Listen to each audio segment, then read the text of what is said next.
Assalamualaikum warahmatullahi wabarakatuh. Berjumpa lagi cikgu hari ini untuk soalan yang ketujuh.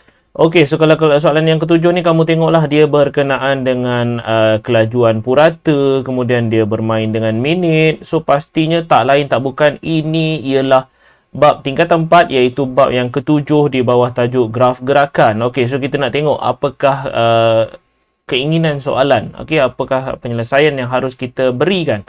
Okey, so diberi kepada kamu Ria menyertai acara larian terbuka 5,000 meter. Okey, so di sini dia menyertai larian sejauh 5,000 meter dalam satu kejohanan peringkat daerah.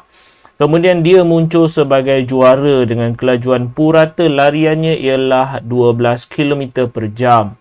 Okey, soalan kamu yang pertama berkenaan dengan A. So A dia suruh kamu hitung masa dalam minit. Okey, so di sini dia bagi dalam minit So hati-hati. Sedangkan unit kamu dekat atas ni dalam jam. So yang di bawah ini dalam minit. So dalam minit untuk larian Ria. Okey, so kita nak tengok. Pastinya apabila melibatkan tentang pengiraan minit ataupun kiraan minit. So kita ada, sebab dia beri kepada kamu adalah laju kelajuan purata. So laju telah pun diberi. So rumus kamu ialah laju sama dengan jarak bahagi dengan masa. So kalau ikutkan inilah rumus dia. Okay, so laju kamu telah diberi iaitu 12 km per jam. So kita tulislah terlebih dahulu. So nilai kamu laju ialah 12. Kemudian jarak ialah 5,000 meter. So kalau ikutkan jam J ini adalah jarak. So jarak kamu seharusnya dalam kilometer lah. Okay, so kalau ikutkan 5,000 meter dia bersamaan dengan 5 kilometer lah. Okay, so 12 sama dengan 5 per dengan so minit masa kamu kalau ikutkan. Okay, so masa inilah yang nak dicari. So masa inilah yang kita nak cari. Okay, so di sini kita boleh buat bahawa pengiraan kamu dia akan jadi tanda soal. Okey, tanda soal di hadapan. So dia akan sama dengan 5 per 12. Okey, so dia akan jadi sama dengan 5 per 12 sebab tanda soal ini kita pindahkan ke 12. 12 ini kita pindahkan ke tanda soal. Okey, dia switch tempat, bertukar tempat sahaja. So di sini kamu tekanlah kalkulator. So 5 bahagi dengan 12. Okey, so kamu akan ada 5 bahagi dengan 12. So kamu akan dapat nilai macam ni. Okey, so cikgu sarankan janganlah ambil perpuluhan. So kita tekan pecahan, dia akan jadi 5 per 12. Okey, masih lagi kekal nilai yang sama. Cuma di sini kamu kena darabkan dengan 60. So jawapan ini kita darabkan dengan 60. Okey, kenapa nak didarabkan dengan 60? Sebab ini dalam jam. Okey, jarak kamu ini dalam kilometer. So minit kamu di bawah ini ataupun masa kamu di bawah ini dalam dalam minit. Dalam jam. Okey, so nak ditukar kepada minit. So kita darablah dengan 60. So kamu akan dapat nilai. Okey, 5 per 12 kita akan darabkan dengan 60. So kamu akan dapat nilai 25 minit. Okey, so kalau ikutkan inilah jawapan kamu untuk soalan A, iaitu masa dia adalah 25 minit. So cikgu harap boleh kamu tengok yang atas ini adalah jarak. So yang bawah ini adalah masa. So jarak dalam kilometer. So masa kamu seharusnya asalnya dalam jam. Okey. So kita nak ubah kepada minit. So kita akan darabkan dengan 60. Okey, selesai untuk yang itu. So kita nak tengok B. Okey, yang B dia kata dalam kejohanan peringkat negeri pula dekat sini. So Ria berjaya muncul sebagai juara selepas menamatkan larian bagi acara tersebut dengan catatan masa 5 minit lebih pantas. So dia 5 minit lebih pantas daripada catatan masa dia peringkat daerah. So peringkat daerah dia 25. So di sini dia akan menamatkan masa lebih pantas iaitu 20 lah. Okey, so dia menamatkan masa dengan tempoh 20 minit. Okey, sebab dia kata 5 minit lebih pantas. Alright, so jika kelajuan Ria berlari dalam tempoh 5 minit yang pertama ialah 10. So 5 minit yang pertama ialah 10 dan dia menambah kelajuan kepada X km per jam dengan kadar perubahan laju ialah 16 km jam kuasa 2.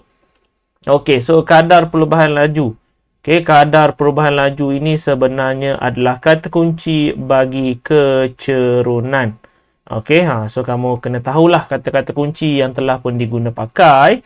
So kita lukis sedikit graf dia. So kalau ikutkan sebentar cikgu minta ruang sikit dekat sini.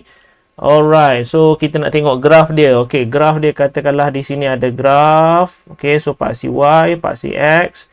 So paksi atas ini kalau ikutkan ianya adalah paksi laju. So yang di sini ianya adalah paksi masa lah. Okey, so dia macam tu. Okey, so di sini dia kata dia berlari sebentar so dia berlari.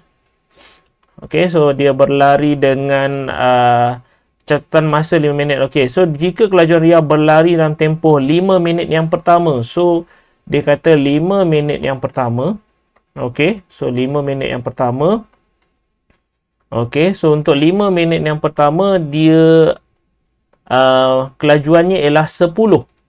So untuk 5 minit yang pertama kelajuannya ialah 10.